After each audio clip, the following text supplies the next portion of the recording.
Terima kasih Anda masih bersama Sergap. Pemirsa, dua warga mengalami luka bacok akibat diserang komplotan geng motor di kota Tasikmalaya, Jawa Barat. Korban bahkan sempat disekap selama 3 jam sebelum dianiaya dengan senjata tajam.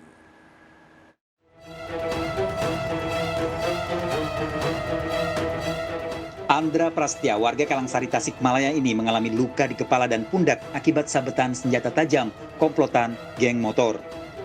Pria berusia 26 tahun ini dianiaya setelah menolong dan mengobati korban penyekapan geng motor yang menyerangnya. Saat kejadian, Andra yang sedang di warung didatangi temannya dalam kondisi luka memar akibat penganiayaan geng motor. Rumahnya nggak tahu namanya di daerah sendiri, mungkin ada apa kan gitu ya. Yang lain lagi ngobati kan, yang disekap itu kan. Tak tahunya kan ngacung-ngacung celurit, langsung tanpa kompromi, langsung bacok gitu. Ini anak bapak berarti pas kejadian lagi nolongin Pak ya? Tiba-tiba ada gerombolan datang gitu. Selain menganiaya warga, komplotan geng motor juga merusak gerobak tempat berdagang warga. Para pelaku beraksi dini hari saat jalanan sepi. Orang yang sedang nongkrong, anak muda sedang nongkrong, kemudian datang sekelompok motor, kemudian melempar botol ke arah yang nongkrong itu, dikejar oleh yang nongkrong itu, tapi berbalik yang motor itu malah menyerang yang nongkrong tadi menggunakan senjata tajam. Berapa banyak pelakunya Pak? Diduga menurut keterangan saksi yang ada saat ini menggunakan 4 motor. Berpotensi berarti sekitar 8 ya. Polisi kini memburu komplotan geng motor yang telah diketahui identitasnya. Dari Tasikmalaya, Jawa Barat, Asep Juharyono, iNews melaporkan. Ya pemirsa, kesal sang istri meninggalkan rumah, seorang pria diduga membakar rumah anak tirinya. Pelaku sempat menyiramkan cairan yang mudah terbakar ke rumah korban. Warga mendobrak pintu rumah untuk menyelamatkan keluarga korban.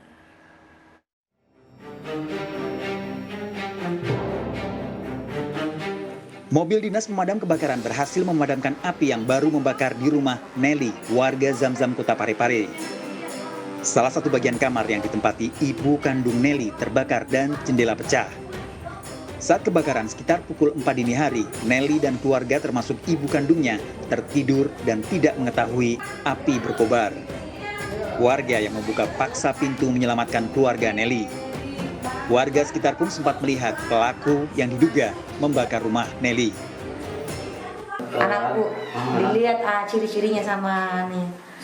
Itu ada memang orang yang datang. Ada memang yang mengintai rumahku sudah 3 hari tapi nggak ditahu.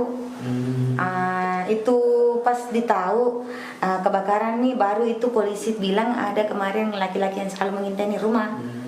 Itu. Kecurigaannya siapa? Bapak tiriku sendiri. Apalagi ciri-cirinya ditahu. Nelly telah melaporkan kasus pembakaran di rumahnya dan kini dalam penyelidikan polisi. Pembakaran diduga terkait ibu kandung Nelly yang meninggalkan rumah suami keduanya. Dari Parepare, Sulawesi Selatan, Iksan Ansari, iNews melaporkan. Pemirsa, petugas Dinas Pemadam Kebakaran menjadi korban penipuan orang tak dikenal. Pelaku memberi informasi adanya kebakaran, namun setelah dicari tidak ditemukan petugas. Kedatangan mobil damkar justru membuat warga terkejut.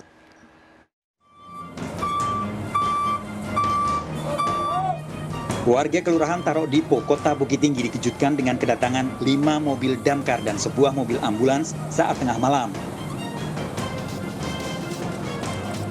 Sementara petugas damkar langsung menuju permukiman di RT 3 RW 6 Komplek Ujung Buke sesuai informasi seorang warga yang melapor pada petugas jaga. Namun setelah disisir, petugas damkar tidak menemukan rumah terbakar. Nggak tahu dia katanya di Ujung Buke. Terus sampai sekarang belum tahu tempatnya pastinya. Petugas damkar hampir selama 1 jam memastikan tidak adanya bangunan terbakar, dibantu tokoh masyarakat setempat, kemudian kembali. Ini kader-kader kini lah cari seluruhnya di Ujung Bukit baru, akan dado di perumahan dado, dekat Lurah dado, memang dado kebakaran doa, aman. Ya tolong jaga keamanan doa, jangan sampai ada bagi informasi-informasi yang tidak benar. Kau meresahkan. Nanti petugas akan melacak nanti, akan ada nomor telepon nanti di kantor doa. Sebaiknya selalu memberikan informasi yang tepat dan benar pada petugas damkar, menghindari petugas datang terlambat yang bisa berakibat fatal. Dari Bukit Tinggi, Sumatera Barat, Wahyu Sikumbang, iNews melaporkan. Pemirsa, sekitar 500 anak di bawah umur di Kota Pontianak, Kalimantan Barat terlibat prostitusi online. Korban diamankan polisi di kamar hotel. Korban berdalih terlibat prostitusi karena butuh handphone untuk belajar online hingga sebagai korban kekerasan seksual orang tua.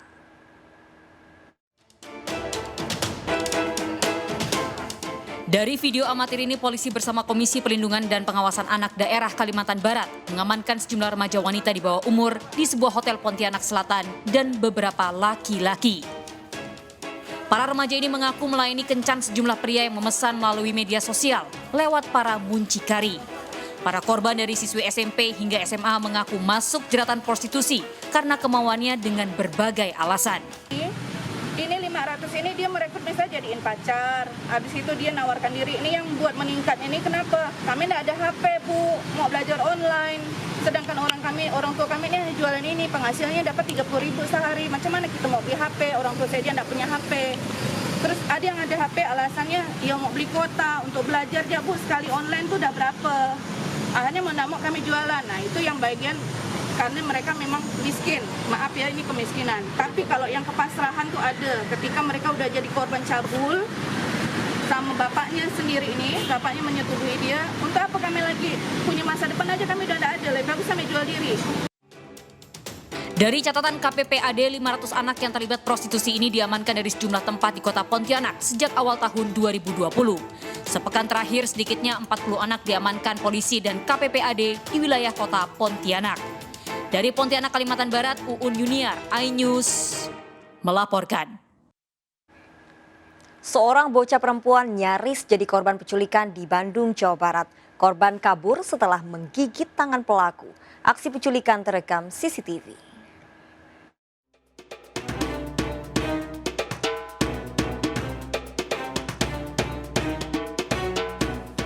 Bocah perempuan ini asik bermain tiba-tiba dihampiri seorang pria yang langsung menggendongnya di kawasan Marga Asih, Bandung, Jawa Barat. Korban memberontak dan menggigit tangan pelaku hingga berhasil melepaskan diri dan kabur. Kurang dari 2 hari pelaku bernama Iwan berhasil ditangkap di rumah kerabatnya di Soreang, Bandung. Kepada polisi, pria 23 tahun ini mengaku tertarik pada korban. TV juga terlihat jelas di situ 2 kali si pelaku mencoba menggendong si anak ketika bermain, di mana di sana ada anak-anak yang lain. Terus kemudian lepas, anak sempat masuk ke dalam rumah. Setelah berapa lama si korban masuk ke dalam keluar lagi dari rumahnya dan pelaku mencoba kembali untuk membawa si anak sampai akhirnya digigit tangannya dan pelaku terancam hukuman maksimal 5 tahun penjara. Selain diimbau untuk mengawasi anak saat bermain, orang tua juga diimbau untuk mengajarkan anak-anak agar berani melawan saat dihampiri orang tak dikenal. Dari Bandung, Jawa Barat, Juwono, iNews melaporkan. Pemirsa, 2 bocah tiba-tiba dianiaya 2 pria saat sedang berada di dalam warnet di Kota Medan, Sumatera Utara. Penganiayaan terhadap bocah SD ini terekam CCTV.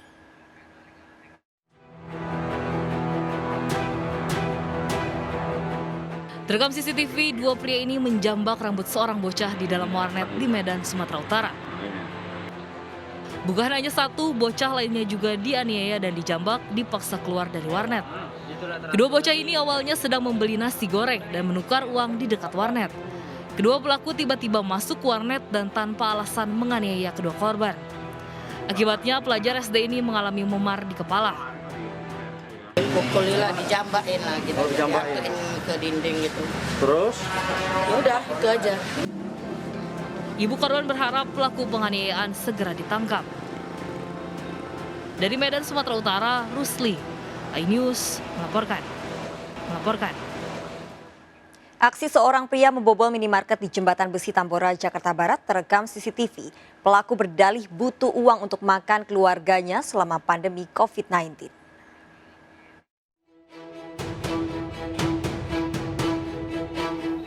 Pembobolan minimarket di Jembatan Besi Tambora, Jakarta Barat terekam CCTV. Pelaku beraksi seorang diri membawa karung untuk menggasak barang curian. Untuk masuk ke minimarket, pelaku menggunakan obeng dan mencongkel jendela di bagian samping minimarket. Setelah buron 3 bulan, pria asal Serang, Banten ditangkap di kolong tol dalam kota, kawasan Tubagus Angke, Tanjung Duren, Jakarta Barat. Pelaku yang sehari-hari bekerja sebagai pemulung nekat mencuri dan ternyata sudah beraksi lebih dari 1 kali, mengaku terdesak kebutuhan ekonomi. Uang curian dari minimarket digunakan pelaku untuk membeli makanan untuk istri dan anak. Untuk makan, Pak, sama keluarga. Kamu sehari-hari kerja apa? Aku mau ngutin aqua, Pak. Ngutin aqua? Iya. Lah kok ada ide masuk nyongkel apa Maret? Nggak ada pikiran itu, Pak, hilang. Melakukan pencurian di Indomaret dengan cara yang bersangkutan membobol jendela bagian belakang lantai 2 Indomaret. Obeng yang digunakan pelaku untuk membobol minimarket diamankan polisi sebagai barang bukti. Pelaku terancam hukuman 5 tahun penjara. Dari Jakarta, Miftahul Gani melaporkan. Pemirsa, menyebarkan berita hoaks bahwa wisatawan yang datang ke Malang akan dikarantina 14 hari. Seorang pria ditangkap polisi. Pesan yang disebar pelaku di media sosial mengatasnamakan Kapolresta Malang Kota. Ironis, pelaku mengaku hanya iseng.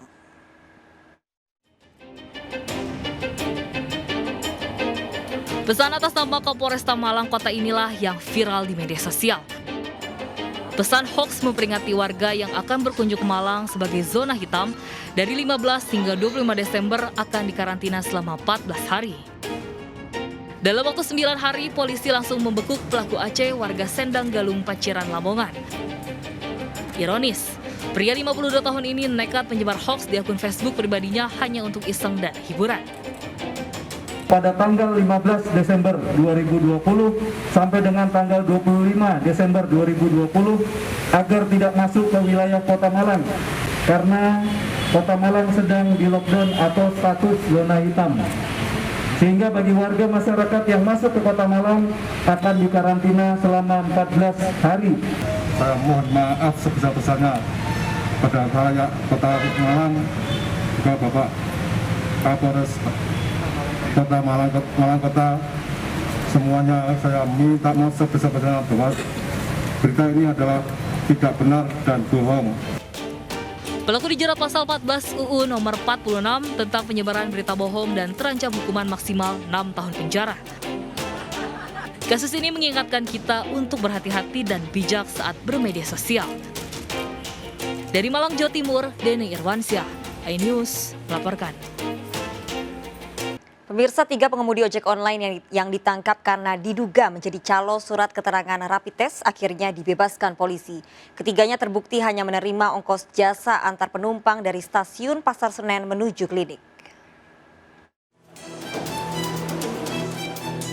Pemeriksaan terhadap 3 pengemudi ojek yang diduga menjadi calo surat keterangan rapid test untuk calon penumpang kereta di stasiun Pasar Senen berakhir Senin siang.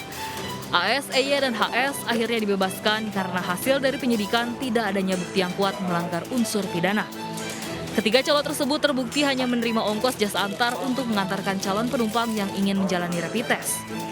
Ketiganya mengantar dari stasiun Pasar Senen menuju sebuah klinik di kawasan Galur. Sementara dari hasil pemeriksaan terhadap pihak klinik juga tidak didapati adanya pelanggaran hukum, di mana semua pasien yang ingin mendapatkan surat keterangan rapid wajib menjalani tes. Tempat kliniknya kita sudah lakukan pengecekan, klinik itu menjalankan prosedur yang benar. Masalahnya sekarang klinik itu direkomendasi sama stasiun apa enggak, nah kami sedang koordinasi. Sedangkan calonnya sendiri keterlibatannya tidak ada, karena sebatas hanya sebagai pengantar saja. Dia jasanya jasa untuk mengantarkan. Kedepannya agar tidak lagi ada praktik pencaloan, pihak kepolisian meminta PT KAI menambah loket pemeriksaan rapid test guna menghindari penumpukan calon penumpang. Dari Jakarta Pusat, Rani Sanjaya, iNews melaporkan. Ya pemirsa, kita akhiri perjumpaan dalam berita kriminal Sergap edisi hari ini. Ingat, kejahatan mengintai di sekitar Anda, selalu waspada. Taati protokol kesehatan termasuk memakai masker, jaga kesehatan Anda dan keluarga.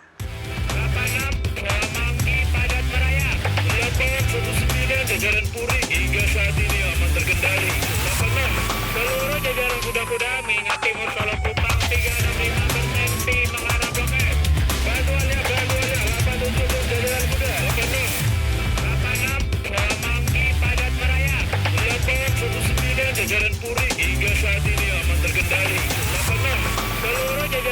kuda mengingati motor